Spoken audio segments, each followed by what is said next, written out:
The loyal guardian. They say loyalty dies with the heart that holds it. But sometimes, loyalty transcends death itself. This is a story about betrayal, greed, and a golden retriever who refused to let evil triumph. It all began 3 years ago, in the quiet town of Millbrook, where everyone knew everyone, and secrets were supposed to stay buried. Chapter 1. The Faithful Guardian. Margaret Thompson had lived in Millbrook for 67 years. She was the kind of woman who baked cookies for new neighbors and never missed Sunday service. Her golden retriever, Max, had been her constant companion for 8 years. Everywhere Margaret went, Max followed. To the grocery store, the post office, even to visit friends. They were inseparable, so when Margaret suddenly fell ill, with what her brother-in-law called a rare heart condition, the whole town held its breath. Anna, Margaret's 32-year-old daughter, rushed home from Chicago, where she worked as a graphic designer.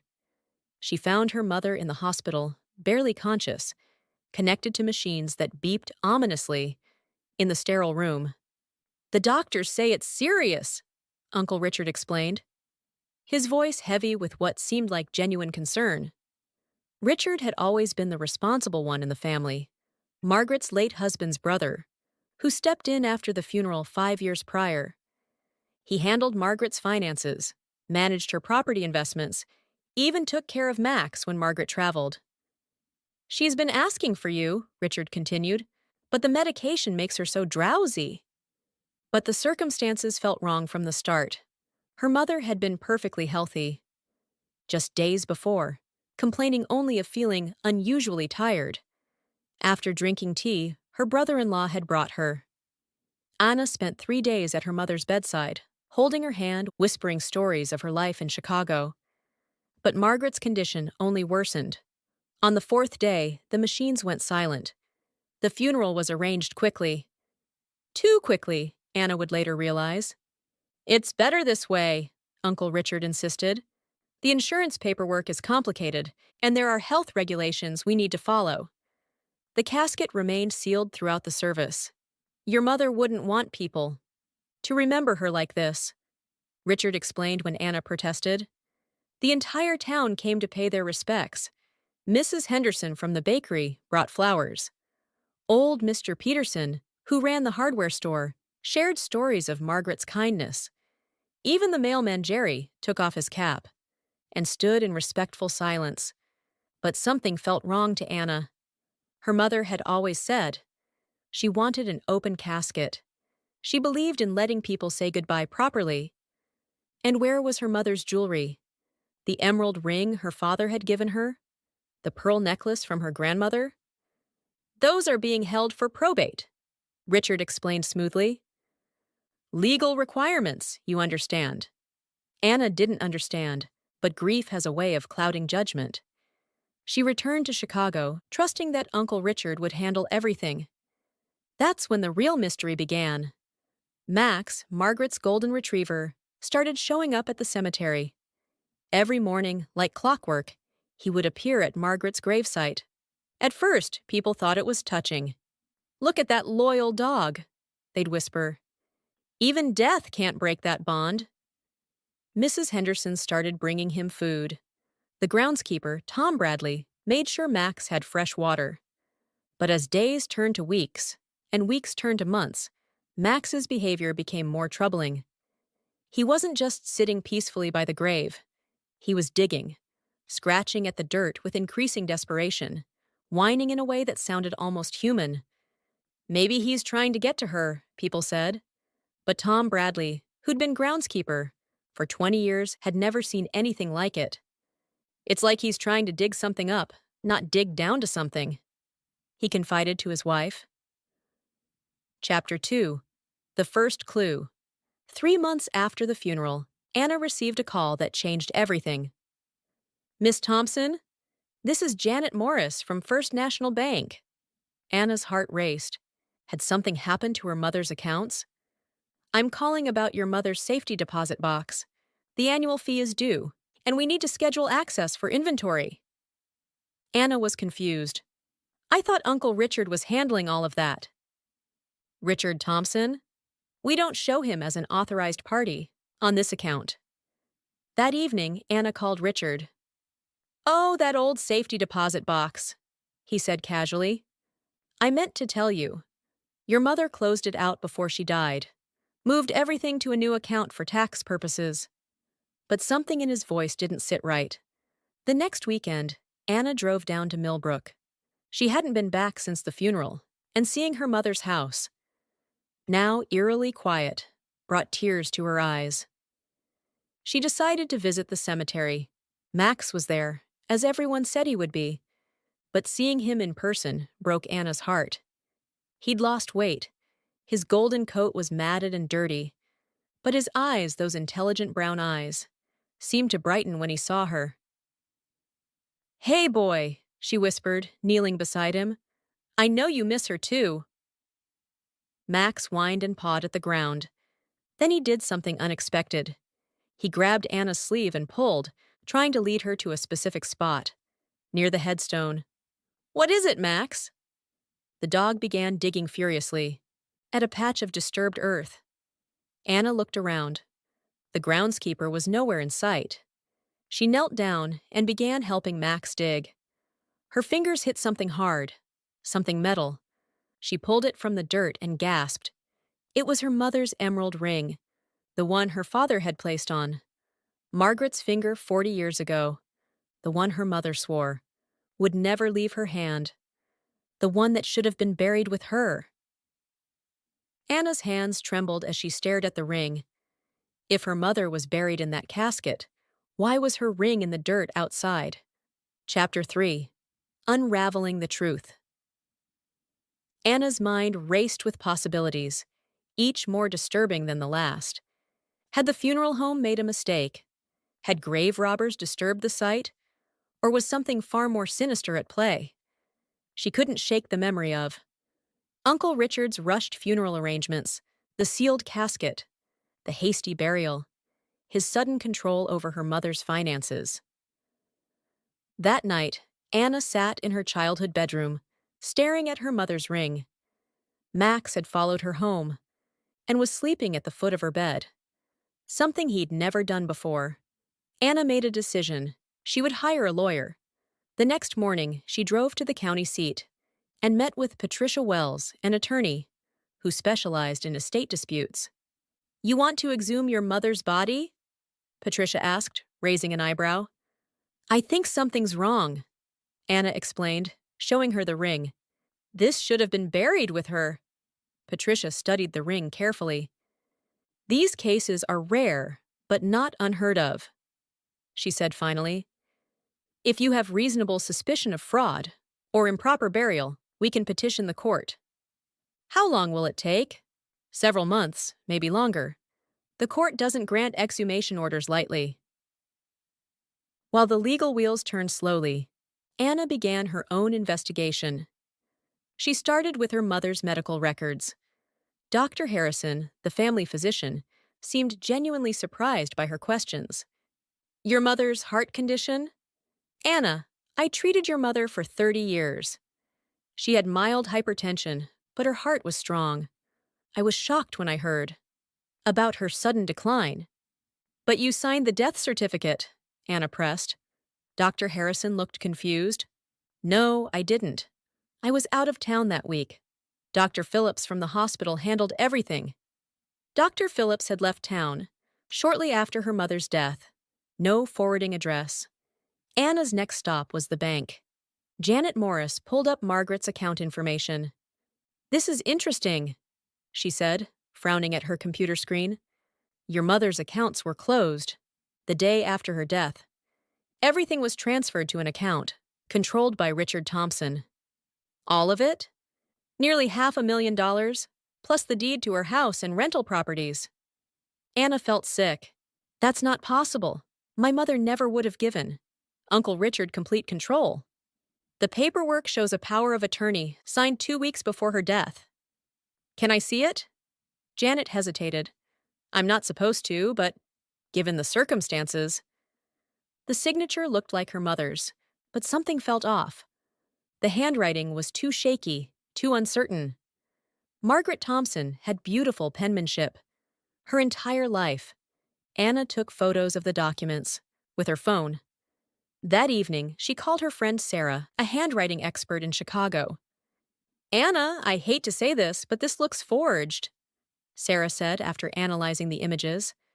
"The pressure points are all wrong, and the letter formations are inconsistent with the other samples you sent me." Anna's worst fears were being confirmed, but she needed proof. Real, undeniable proof. Chapter 4. The Discovery. 6 months after her mother's funeral, Anna finally received the call she'd been waiting for. "The court has granted your petition," Patricia Wells informed her. "The exhumation is scheduled for next Tuesday, 6 a.m. Anna barely slept the night before. She arrived at the cemetery as the sun was rising, along with Patricia, the court-appointed witness, and Tom Bradley, the groundskeeper. Max was there too, as if he somehow knew this day would come. The excavation crew worked in respectful silence. Anna stood at a distance, her heart pounding. As they lowered the mechanical equipment, the casket was raised carefully, reverently. "Are you ready for this?" Patricia asked gently. Anna nodded, though she felt anything but ready.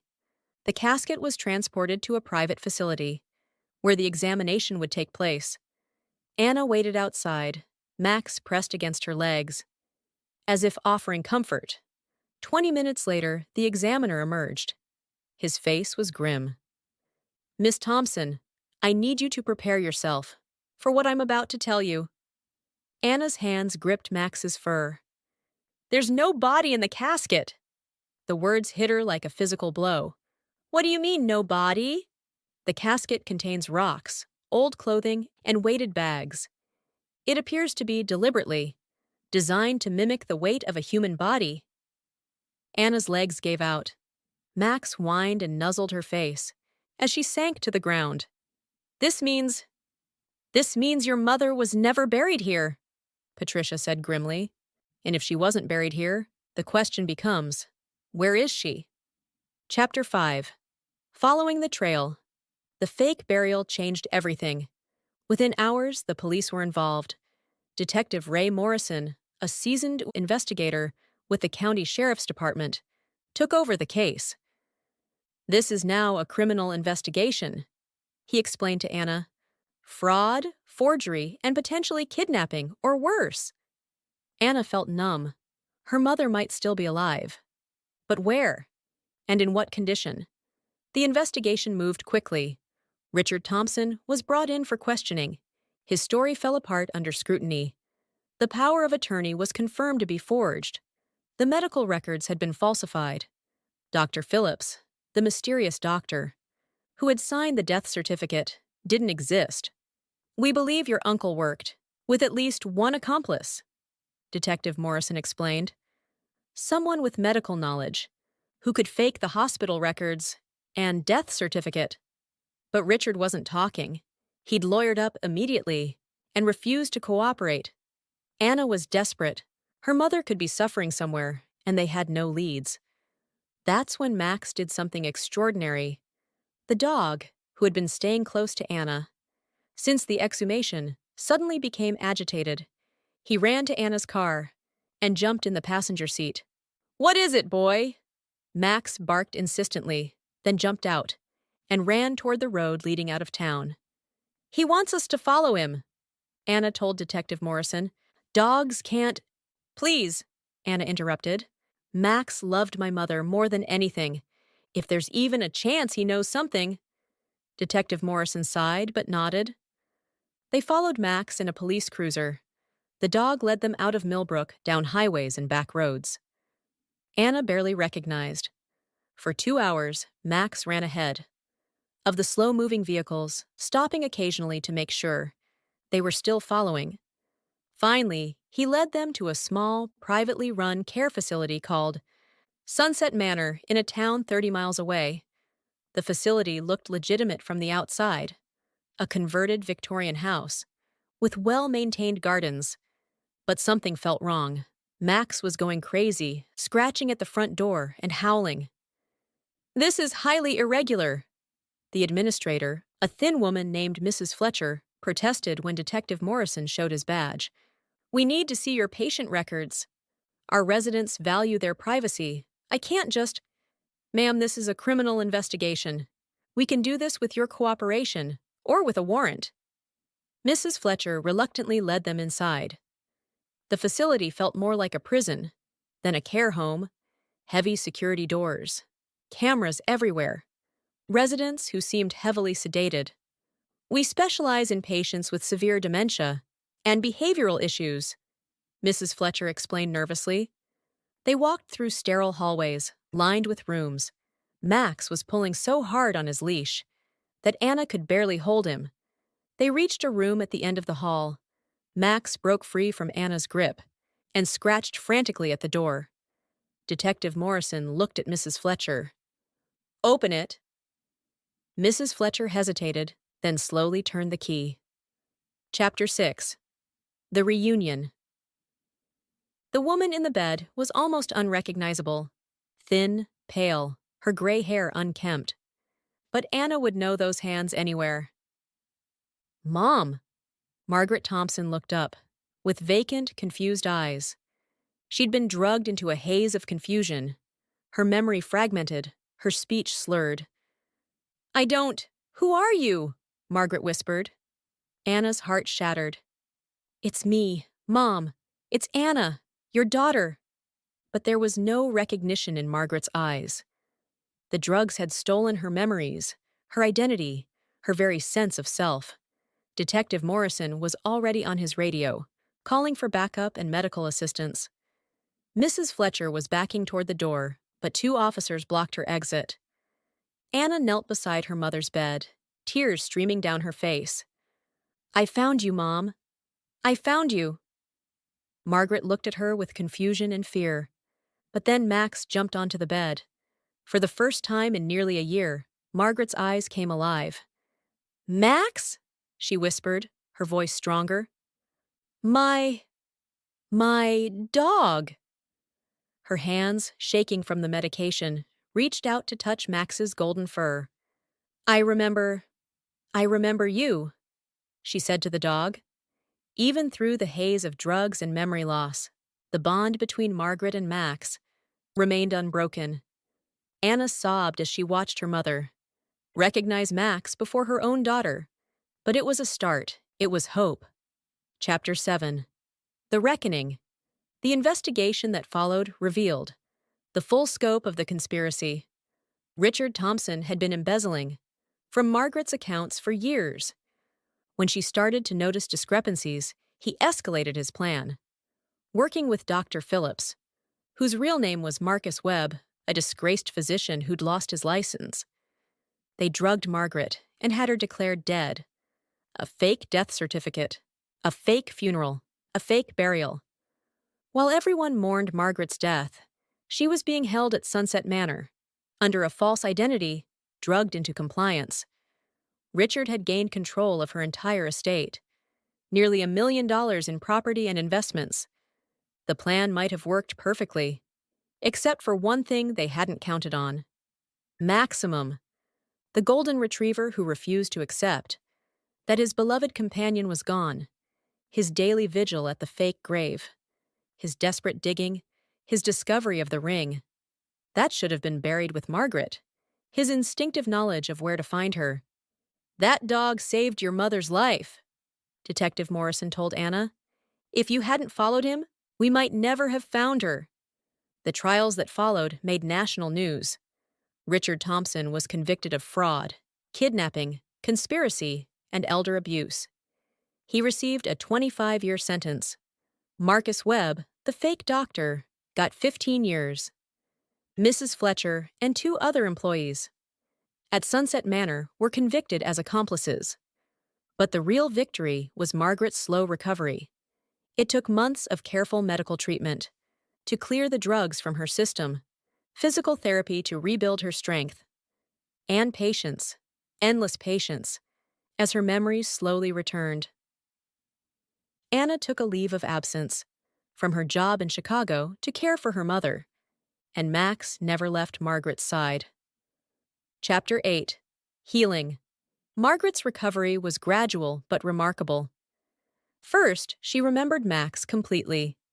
His favorite toys, his eating schedule, the way he liked his ears scratched. Then came fragments of other memories. Anna's childhood, her late husband, their life together in Millbrook. The strangest thing, Margaret told Anna.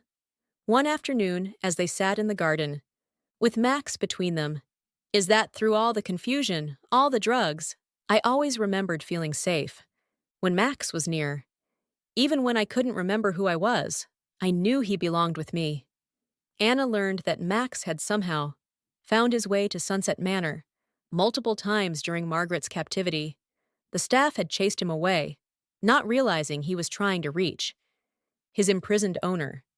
Dogs have senses we don't understand, the veterinarian explained. Max probably could smell Margaret's scent, sense her distress. His loyalty never wavered. The people of Millbrook rallied around Margaret's recovery. Mrs. Henderson from the bakery brought fresh bread every week. Tom Bradley, the groundskeeper, helped restore Margaret's garden. Even Jerry the mailman made special stops to check on them. The community that had mourned Margaret's death now celebrated her return to life. Chapter 9. A New Beginning. A year after her rescue, Margaret had regained most of her memories and all of her strength. She testified in court with remarkable composure, facing down the uncle who had betrayed her trust and stolen her life. I forgive you, Richard, she said during her victim impact statement. But forgiveness doesn't mean there shouldn't be consequences. What you did wasn't just about money. You stole a year of my life, traumatized my daughter, and tried to erase my very existence. That's something I can forgive, but our justice system shouldn't forget. Anna moved back to Millbrook permanently. She started a freelance design business and bought the house next door to her mother. Max, now considered a hero by the entire town, had his own celebration day declared by the mayor. Max Thompson Day became an annual event, celebrating loyalty, perseverance, and the unbreakable bonds between humans and their animal companions. Chapter 10. The Legacy. On the third anniversary of Margaret's rescue, the whole family gathered in the garden. Anna had married Tom Bradley, the groundskeeper, who had first noticed Max's unusual behavior. They were expecting their first child. Margaret, now 70 and healthier than she'd been in years, sat in her favorite chair with Max at her feet. The golden retriever was older now, his muzzle gray, his movements slower. But his eyes were still bright, with intelligence and love. You know, Margaret said, watching Max sleep peacefully in the afternoon sun, people always talk about human heroes, but sometimes heroes come on 4 legs, with unconditional love and loyalty that transcends understanding. Anna placed her hand on her growing belly. What are you going to name the baby? Margaret asked. Anna smiled, looking down at Max. If it's a boy, we're thinking about Maxwell. Max's tail thumped once against the ground, as if he approved. Epilogue. The lesson. Max lived to be 14 years old. He spent his final years surrounded by the family he had saved, in the garden he had helped restore, in the peace he had made possible. When he passed away, the entire town of Millbrook attended his funeral. He was buried in a place of honor, in the pet cemetery, with a headstone that read, Max Thompson, beloved companion, loyal friend, hero. His love was stronger than death, his loyalty deeper than the grave.